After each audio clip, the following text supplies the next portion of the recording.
Salutations everyone, Feeso here, and today I'm going to be doing something a little bit different for this channel. I'm going to be reviewing chapter 900 of the One Piece manga.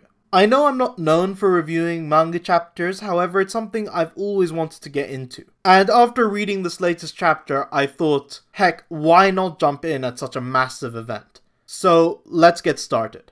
We open up with a color spread of Zao. And it's kind of interesting that Oda decided to do this now. We have had stuff like this happen before, where we had a Fishman Island-centric cover page during Dressrosa. And yeah, I wasn't expecting this. I was actually expecting the first cover page with Jinbei included. That being said, it is a really interesting cover page with a lot of detail. I really love how cutesy everything is, and I think it really contrasts heavily with the heaviness of the chapter proper. So let's get started with a brief recap. We start off with Big Mom finally eating the cake, and her crew watches on in trepidation for what her reaction will be. We then transition into a flashback sequence of when Sanji and Pudding were preparing the cake. And we've got Chiffon just basically ranting at Sanji, telling him that he's being too casual about this. He's not taking it seriously enough. And we've got Sanji saying that he's just happy thinking about how Big Mom will react to the deliciousness of the cake, which is a typical reaction. However, I think in retrospect of how this chapter ends, it's sort of ironic that Sanji didn't try to poison Big Mom given the opportunity. He genuinely made her a delicious cake and hoped that everything will turn out well, despite not going for the cutthroat approach as Burge tried to get him to do. So it's funny to consider the consequences and fallout that might have been avoided if Sanji had gone the other way. So then we cut to Big Mom's actual reaction, and of course it's delicious. We get to see a really detailed close-up of her face, and she just looks like overjoyed. It's kind of like Food Wars, when someone is just blown away by the deliciousness of the food. So we then get to cut to Big Mom's crew being relieved that the cake satisfied her, and they make a big announcement crediting Pudding for stopping Big Mom's rampage. We get to see Pudding, and she's still in the same alleyway and reflecting on how she shouldn't be given credit for this. So we get an interesting sequence after this where we see the Sun Pirates fighting off Big Mom's crew and making a bit of a path for Thousand Sunny to escape with. And this is kind of how everyone expected the chapter to go. It's really triumphant, and we see Jinbei thanking his crew and reflecting on all the ways that they've helped them. And Luffy's like, of course they're that helpful. They're your crew. We get to see them saying, please take care of Jinbei. And that's intercut with Oven, who is furious about Katakuri getting defeated. And he just boils the sea over. We get to see a very dark looking panel of all the fishmen basically boiling alive. And yeah, it does look like they have to get out of there. Hopefully the ocean isn't like hot enough to kill them, but like we're not quite sure. And we see Jinbei's reaction shot to it, and finally we get the confirmation that the Queen Mama, the Big Mom's flagship, has actually arrived on time. We then cut to Big Mom continuing to eat the cake. There's a lot of imagery about the taste of the cake, and we get to see like inside her mouth there's like a graveyard. It's very reminiscent to the beginning of the arc where we had that big musical number. And at first it just seems all innocent, and she's singing about the cake, how sweet it is and milky and velvety, and then it starts to go wrong. We get to see that the flagship has arrived. And then we get a cutaway to Germa being attacked by a guy with a scythe. And honestly, I don't think we've been introduced to this guy before. I might be wrong. He might have been one of the many Big Mom family members we were introduced to and I just forgot about. But either way, Germa look like they're in a terrible spot right now. We get to see Big Mom reflecting on Mother Carmel and her backstory, intercut with Germa having a tough time of it. We get to see the celebration of Lilin's 6th birthday again from her point of view. Honestly, I think the implication is that it was only so delicious back then for her because she ended up killing all of the other children and Mother Carmel. And I think maybe subconsciously Big Mom just loves this destruction and chaos. So she's eating something that's even more delicious now, while at the same time even more carnage is going on around her. So I think it's really cool that Oda's intercutting between Big Mom eating a cake and being satisfied with it with all this chaos that's about to go down. So we get to see even more shots. We get to see Judge, and he looks like he's about to face off against Snack. Then we get to see Luffy and Co reacting to the Queen Mama appearing right in front of them at the very last minute before they escape. Meanwhile, during all of this, Big Mom is just still fantasizing about her friends from a past life, and she's going on in her head to Mother Carmel about making a land where all races can live together peacefully and equally, which is obviously Totland. However, she goes on to say that if you try and escape, if you try and leave, she'll kill you. And then we get the big page with the end of the song, which is about how amazing Totland is and how it's ruled by Big Mom and everything's amazing here. And we get the panel, which has blown up the internet. What looks like the Thousand Sunny bursting into flames. We get to see Big Mom satisfied, licking her lips. She's back to her original form where she's a lot more chubby, and we get to see the Straw Hat flag burning, and she says, "Thank you for the meal. One Piece is on break next week." So, huge chapter. And man, what a cliffhanger to leave on. Obviously, I don't think anyone died here. Oda just isn't that kind of writer. Other than a few instances, Oda rarely decides to kill off characters, and there's just no chance the Straw Hats are dead. That being said, the Thousand Sunny being destroyed is something that could happen in the realm of possibilities, but at the same time, it is Frankie's dream. There is nothing for Frankie to accomplish if the Thousand Sunny isn't the ship that reaches the end of the Grand Line. Now, I've seen people saying that maybe the Thousand Sunny was damaged badly enough that it will need a refit, and I think that's possible. Maybe Oda just wanted to redesign the ship or make for a very dramatic moment. I think that either way, that this moment really puts an exclamation mark on how fearsome the Big Mom pirates are. I was personally very worried that we would go out of this arc and feel that Big Mom is not as big a threat as the other Yonko. And I was so glad when Luffy's main fight turned out to be with Katakuri and not Big Mom, because personally I just didn't want to see Luffy being ready to take on a Yonko yet. I felt it was too early and it would break our sense of immersion if we jump from Doflamingo straight to a Yonko.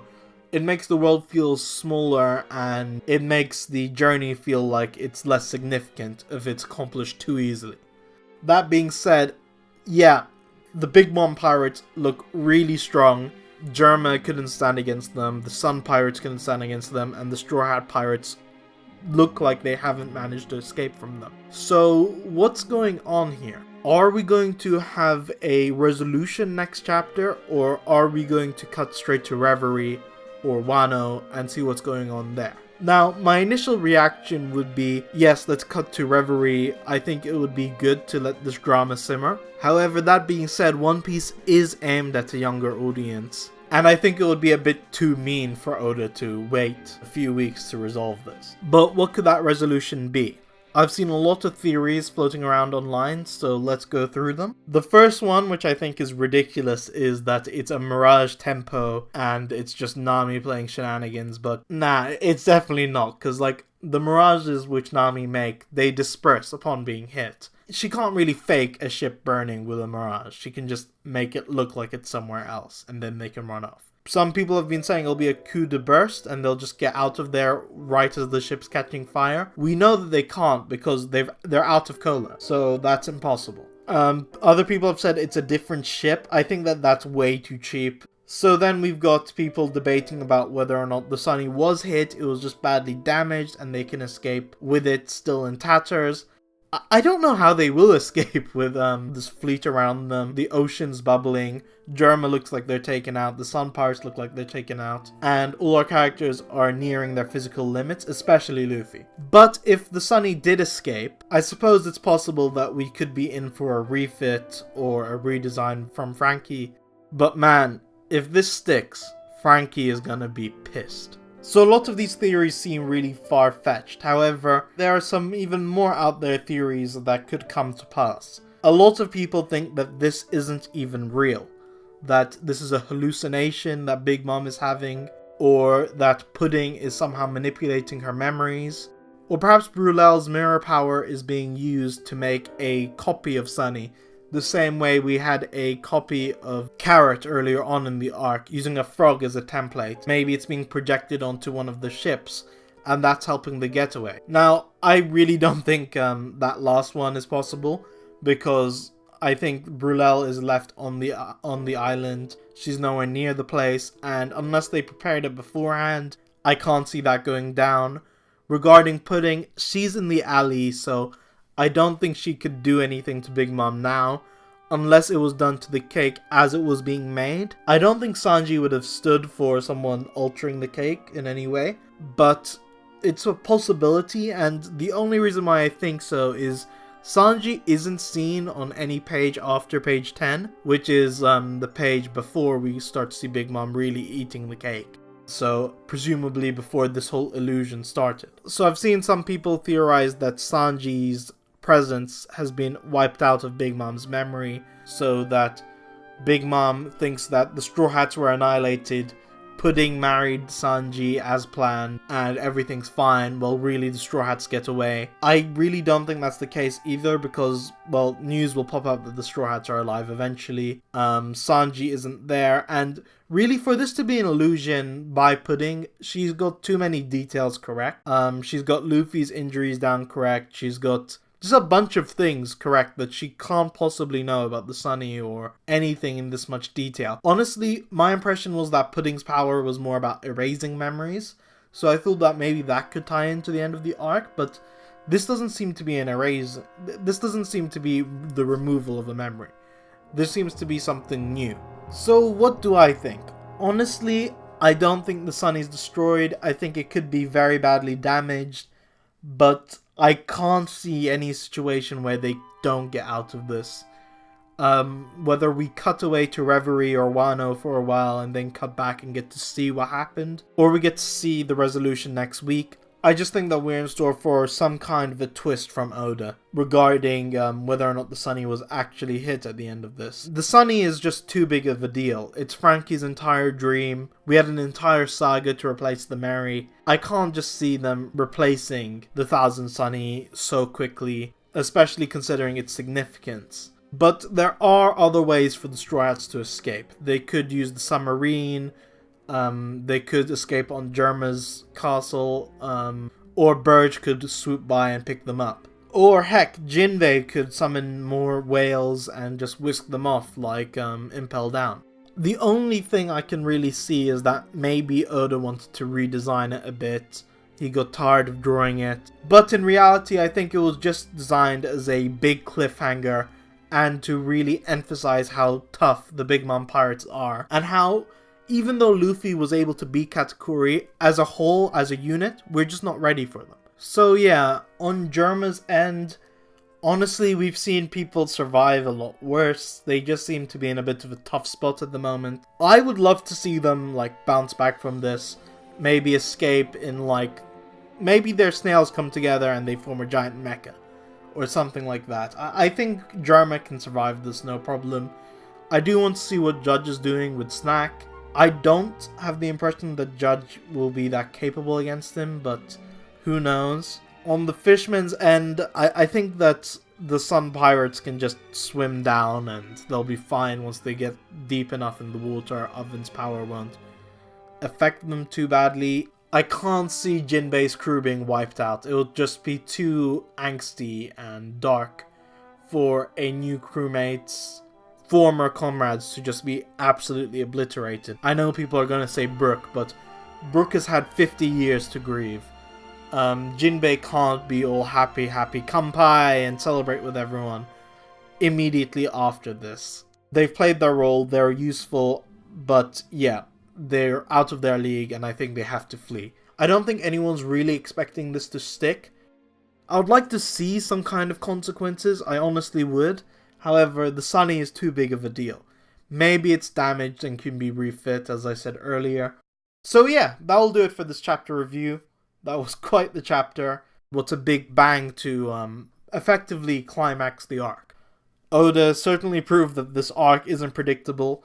On the whole, my feelings for this arc, I feel it's the best one we've had since the time skip. It has had some missed opportunities, but overall, I can say I enjoyed what I've seen so far, and I'm really just dying to see where he goes next. Honestly, I think that Reverie has to take place before Wano, and also I think that we'll have to get an update on what Zoro and Ko are doing. And I can't see many positive things happening on Zoro's end either. I think that the choice to go and get Sanji will look like the wrong choice in the short term, and it might create some kind of conflict. However, I do think Oda will reward everyone who read with a cooldown period and a celebration of Jinbei joining. However, it's just really tough for me to decipher where the story's going at this point in time. So I would love to hear your predictions down in the comments below. And yeah, thank you so much for watching. Till next time.